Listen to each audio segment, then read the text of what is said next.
नमस्कार शेतकरी मित्रांनो, आपण जेव्हा गाईचे दूध काढता तेव्हा दूध काढून झाल्यानंतर सडांचे छिद्र हे काही वेळापुरते उघडे राहतात व लगेचच जनावरे खाली बसल्यामुळे सडांना जीवाणू संसर्ग होऊन मस्टॅटिस सारखे आजार होतात। त्यामुळे शेतकरी मित्रांनो लक्षात ठेवा, हे टाळण्यासाठी गाईचे दूध काढल्यानंतर सडांचे छिद्र बंद होणे गरजेचे असते।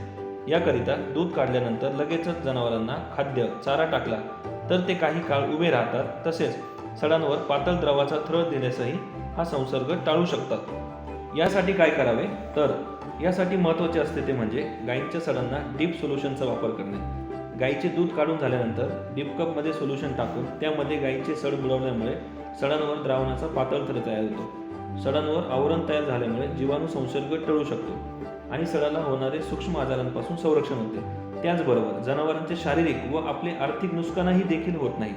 तसेच सह्याद्री डीप सोल्युशनमुळे जनावरांचे सडे मऊ व मुलायम राहतात। यातील अँटीसेप्टिक तत्वांमुळे जखम तसेच सडे देखील बरे होतात। शेतकरी मित्रांनो, गायीची कास सुरक्षित तर गाय सुरक्षित यासाठी नक्की वापरा सह्याद्री ॲग्रोवेटची जोडी शानदार सह्याद्री डीप कप आणि सह्याद्री डीप सोल्युशन। संपर्क 9607 64 64 64।